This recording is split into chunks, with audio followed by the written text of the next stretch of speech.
Reading with your kids.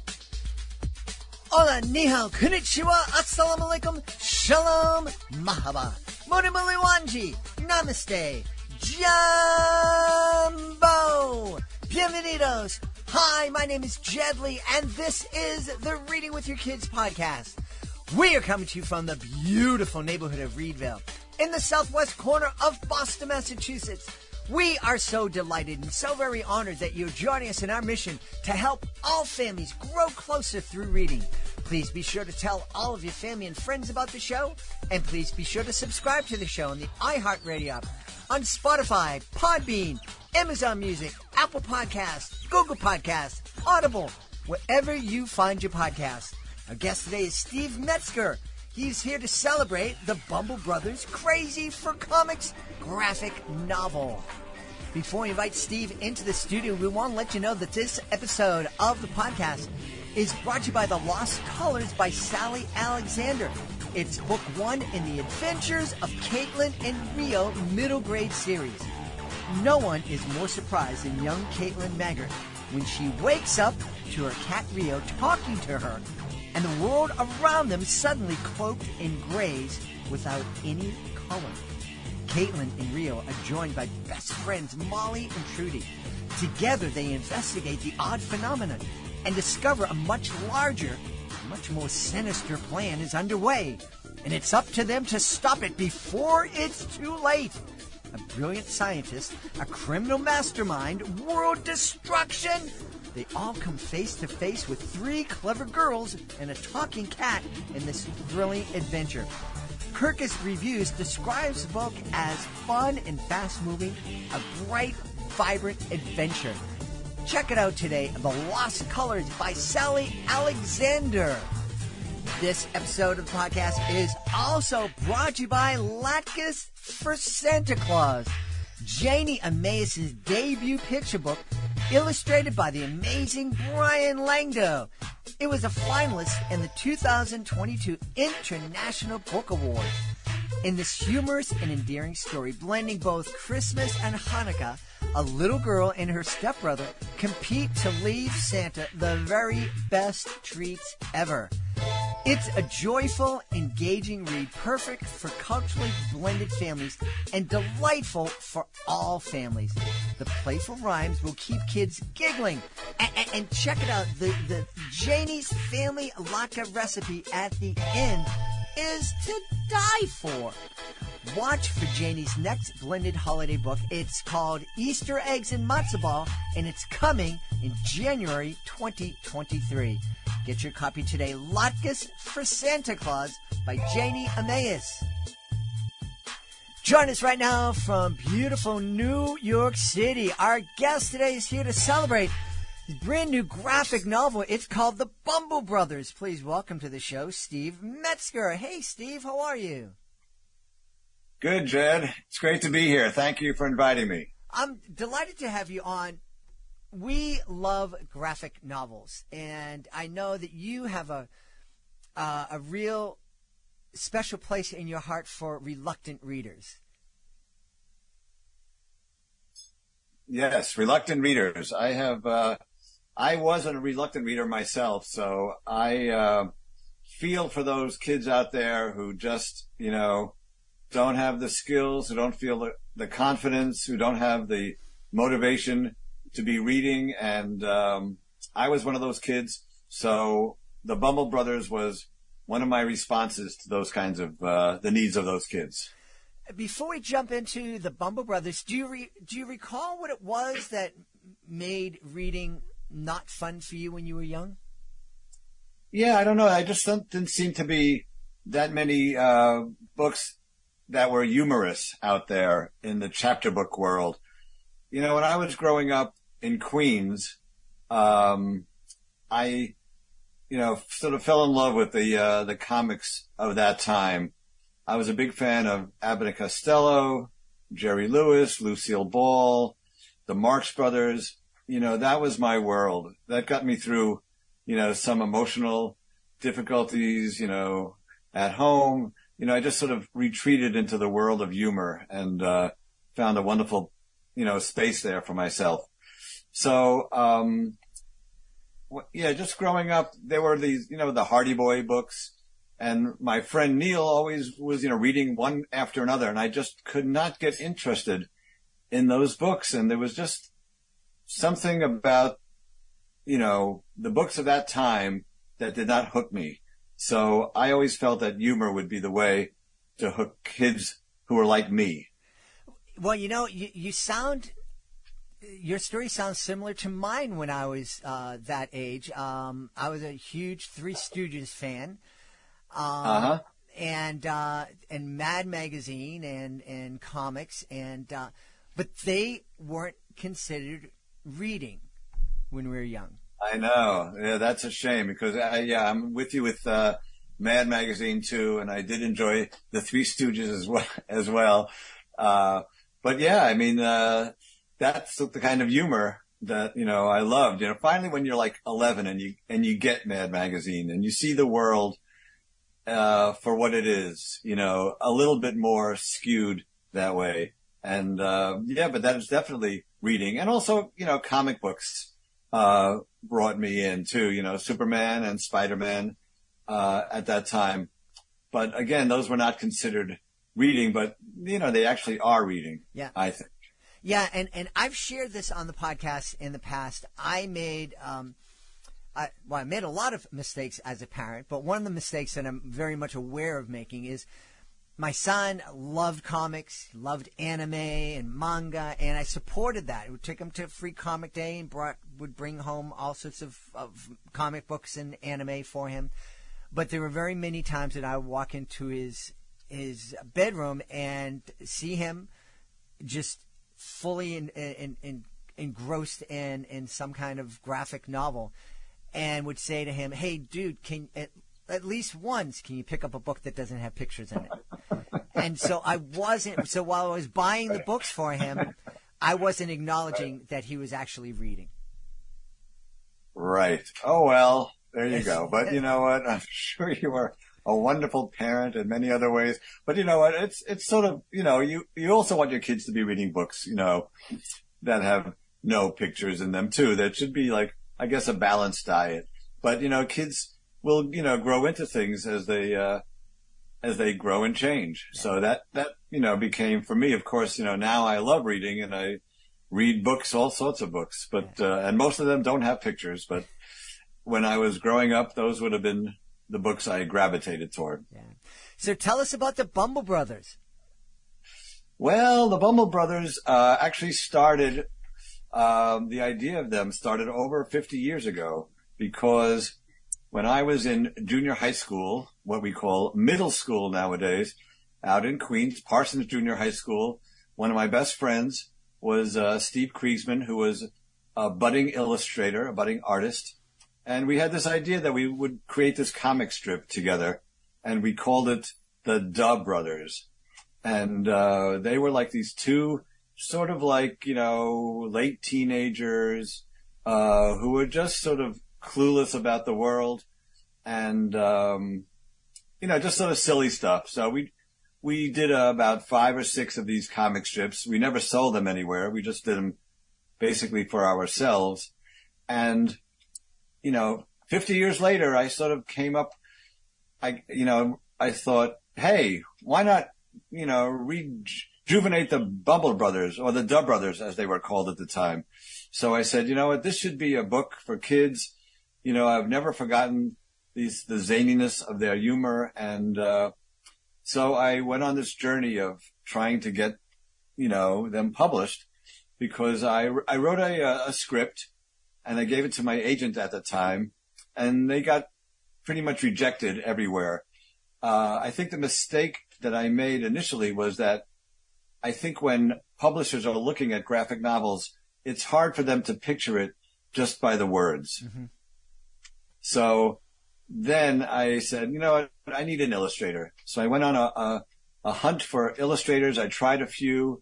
And then I remembered that my daughter loved this, beginning reader book called Two Crazy Pigs when she was 4 years old. Now she's 24, but I still have a copy of that book. And I looked at the illustrator was someone named Brian Chattel. So I looked him up. I called him up. We got together, and I pitched him the idea. I said, "Would you like to be the illustrator for this new series?" At that time, it was still called the Bumble Brothers. So he said, "Okay." We sort of bonded over our shared love of Bob and Ray, who you might know are wonderful comedians. And then we got a new agent, and she pitched it, and a great publishing house called Raycraft Books was interested. And I said, "Hey, somebody out there understands this kind of humor and will appreciate it." So Raycraft took it, and they signed Brian and I up for a 3-book deal. And the first one, Bumble Brothers Crazy for Comics, just came out this past October, just about a month ago. So we're very excited, and we've got nice responses from some kids out there. And lo and behold, the Junior Library Guild selected it as a gold, not medal, a gold level selection, it's called. Gold standard selection, excuse me. So now we have little stickers on the books, and that's a nice selling point. Mm-hmm. So I feel pretty gratified that somebody out there in Junior Library Guild got my zany, wordplay, pun-filled, silly, confusion-type stories, and acknowledged it with a nice gold selection. Well, congratulations. That's wonderful. That was a long-winded answer to your question, but yeah, they're out there now, so we're very excited to see the Bumble Brothers. And Brian Chattel, I have to say, the illustrations are unbelievably silly and funny. And Jed, I'll send you a copy when this is over, and you'll see for yourself. Or I hope you enjoy it. That sounds great. The kind of humor that you and I both love, that kind of really silly, over the top, slapstick. It's very hard for that humor to be translated to a page with just words. I really think the visual is really important.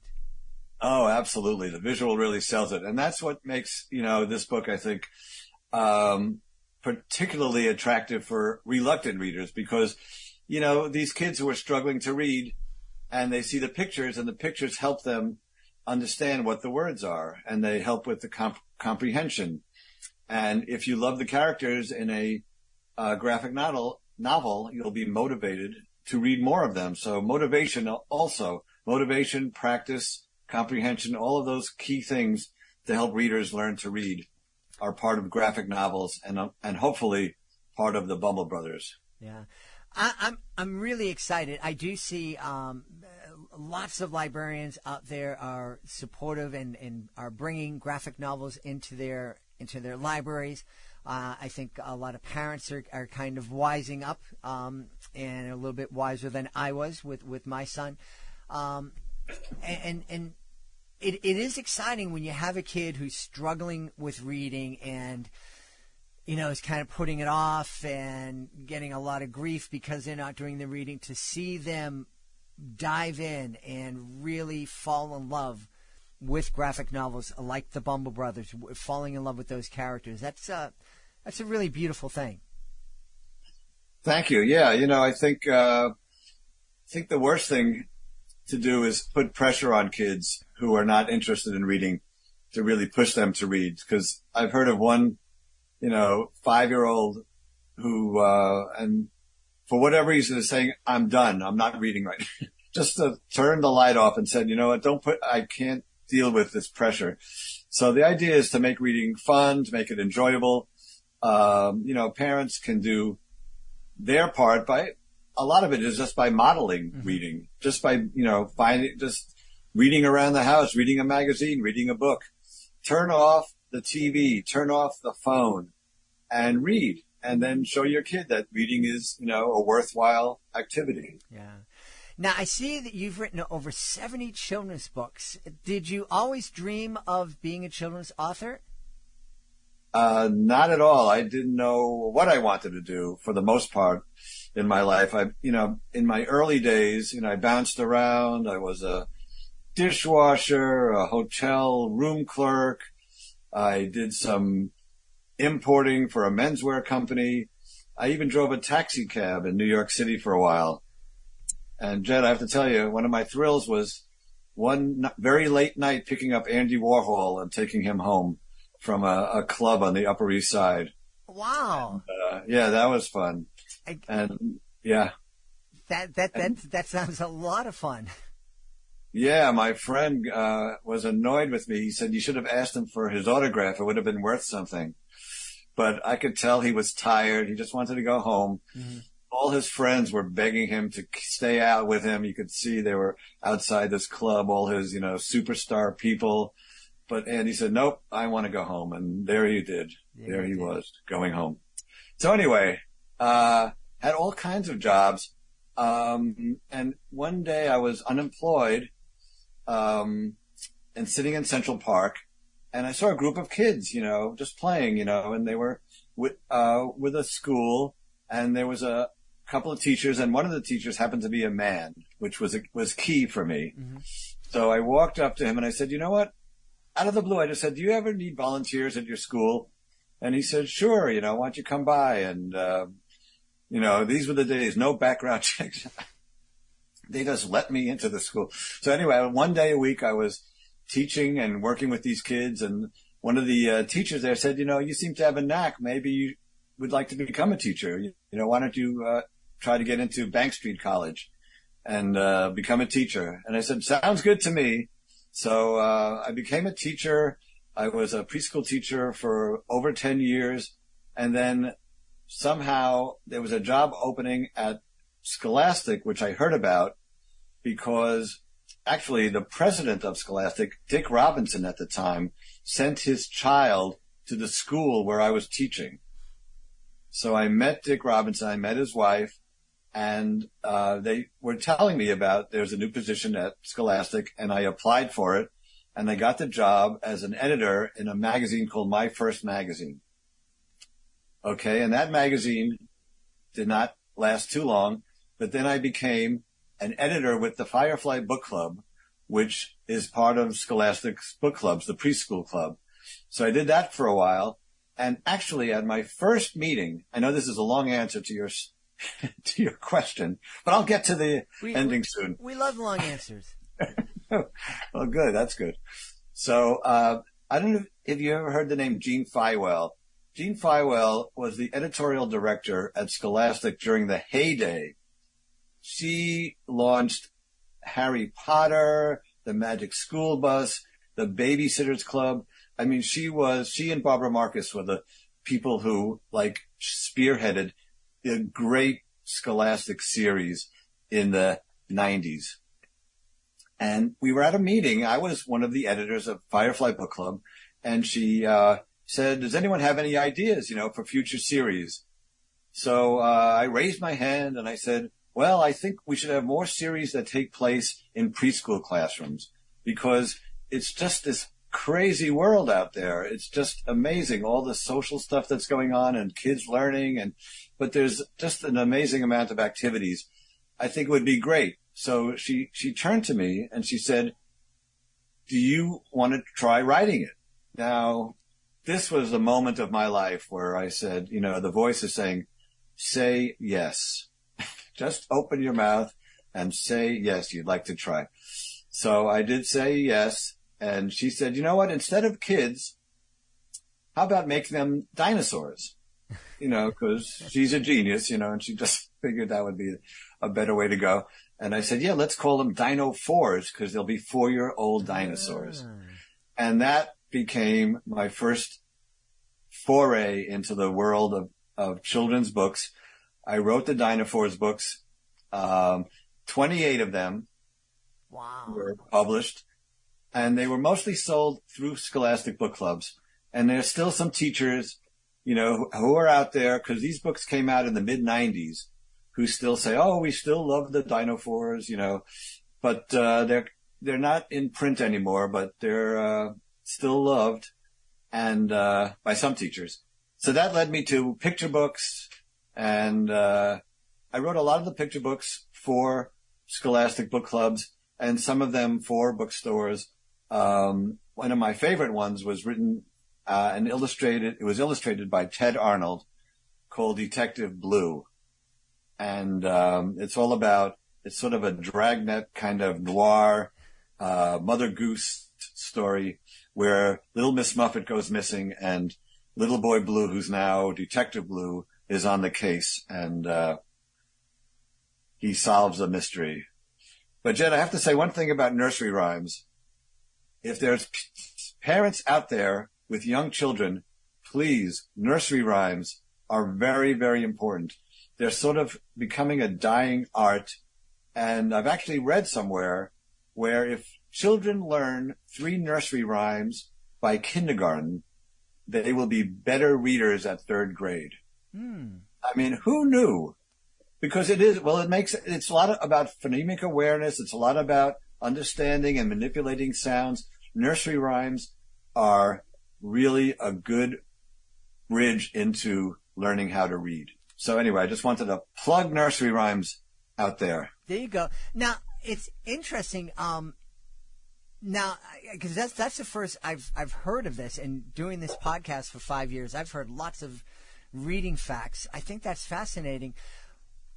I know when my kids were young, when we received collections of nursery rhymes, we received a lot of updated collections of nursery rhymes that, know, were kind of more progressive, or whatever the term is.